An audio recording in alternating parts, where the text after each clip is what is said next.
Allow me to regale you with a little history lesson, dear viewer. During the Battle of Gettysburg in the American Civil War, Confederate forces led by General Pickett launched a massive infantry attack against Union positions right at the climax of the battle. They managed to advance about 3/4 of a mile under heavy artillery fire before being stopped dead on Cemetery Ridge and driven back with heavy casualties. Pickett's charge marked the furthest advance by Confederate forces in the entire war. They would never again come this close to achieving victory, and the spot on Cemetery Ridge where the fate of the battle and the entire war turned came to be known as the high water mark of the Confederacy. Why am I telling you all this pish?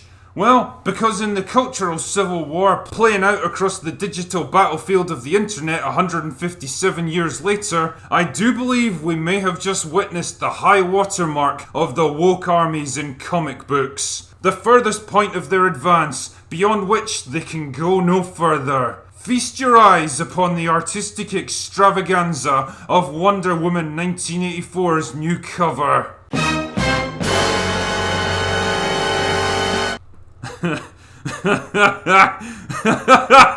Now, I know what you're thinking. Drinker, you rambunctious raconteur. I don't even understand what the fuck I'm looking at here. Well, allow me to illuminate you. See, when you break this image down into its component elements and really consider how they complement and support each other, it really does epitomise everything the comic book industry has become in recent years. Simplistic art style that looks like it was drawn by a preschooler using Microsoft Paint? Check. Ambiguous racial mix? Check. Smug smile that perfectly encapsulates the artist's hatred for the people looking at it? Check. Negligible breasts that are completely out of proportion to the rest of her physique? Check. Thick and impenetrable torso, allowing ample space for her organs, plus several other people's? Check. Legs that look like a pair of Zeppelins forced into denim condoms? Check. It really is a genius piece of work that checks pretty much every box imaginable, and just like Safe Space and Snowflake for Marvel, I think it pretty much represents the logical endpoint of the journey that the comic industry began several years ago. Characters that used to be more than human, that represented the very peak of physical conditioning, that give us something to admire and aspire to, have been gradually altered into something more representative of who we are today.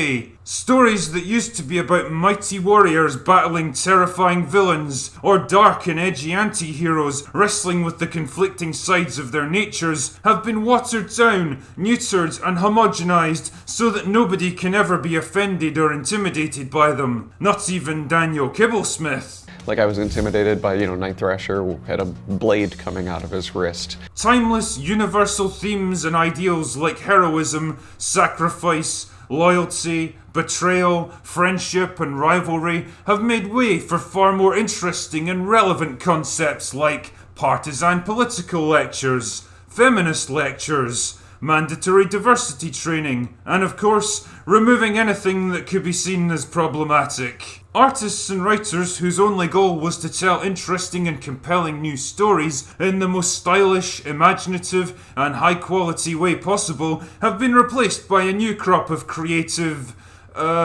talent who quickly adopted winning strategies such as openly insulting and despising their own customer base, lashing out and humiliating anyone who questioned the artistic merits of their work, conspiring behind the scenes to remove fellow creatives who happened to belong to the wrong demographic, shaming and publicly betraying each other on social media. I mean, it's just what well-paid professionals do, isn't it? It's not like there's ever going to be repercussions for this kind of behaviour. So it's a total mystery to me why the industry has gone down the tubes in recent years. Comic book stores have been closing down at record levels, and customers have been abandoning mainstream publications in droves. But for every action, there's a reaction. And it turns out that a reaction from the owners of DC Comics is quite a fucking thing to behold. A couple of days ago, news broke about a shake-up amongst the editorial staff at DC Comics, which I guess is a polite way of saying bloodbath.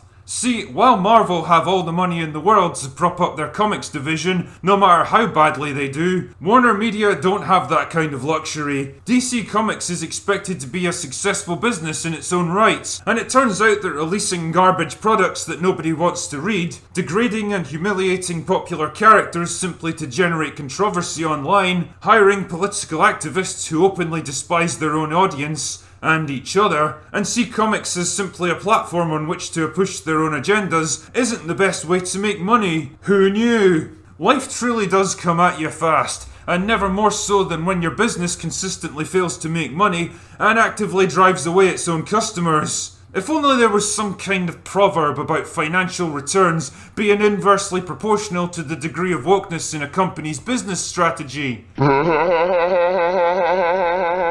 Nah, I can't think of anything. And truly, this makes me worried for the future of our entertainment industry. Because if there's one thing I've learned over the years, it's that companies are very much like sheep. They're weak-willed and dumb, and they all tend to follow the same path. All it takes is for one of the leaders to change direction, and pretty soon the others will follow. If DC is the first domino to fall, then trust me, it's not going to be the last. Are we going to see a similar purge of, talent amongst other big publishers and studios? Will all the recent successes of Star Trek, Doctor Who, Star Wars, Terminator, and countless other franchises be undone by executives selfishly deciding to listen to their customers for once? Who knows? But no matter what, the drinker will be here to point and laugh at them. That's the benefit of being a chronic alcoholic with partial brain damage, you see. You don't have to give a shit about anything.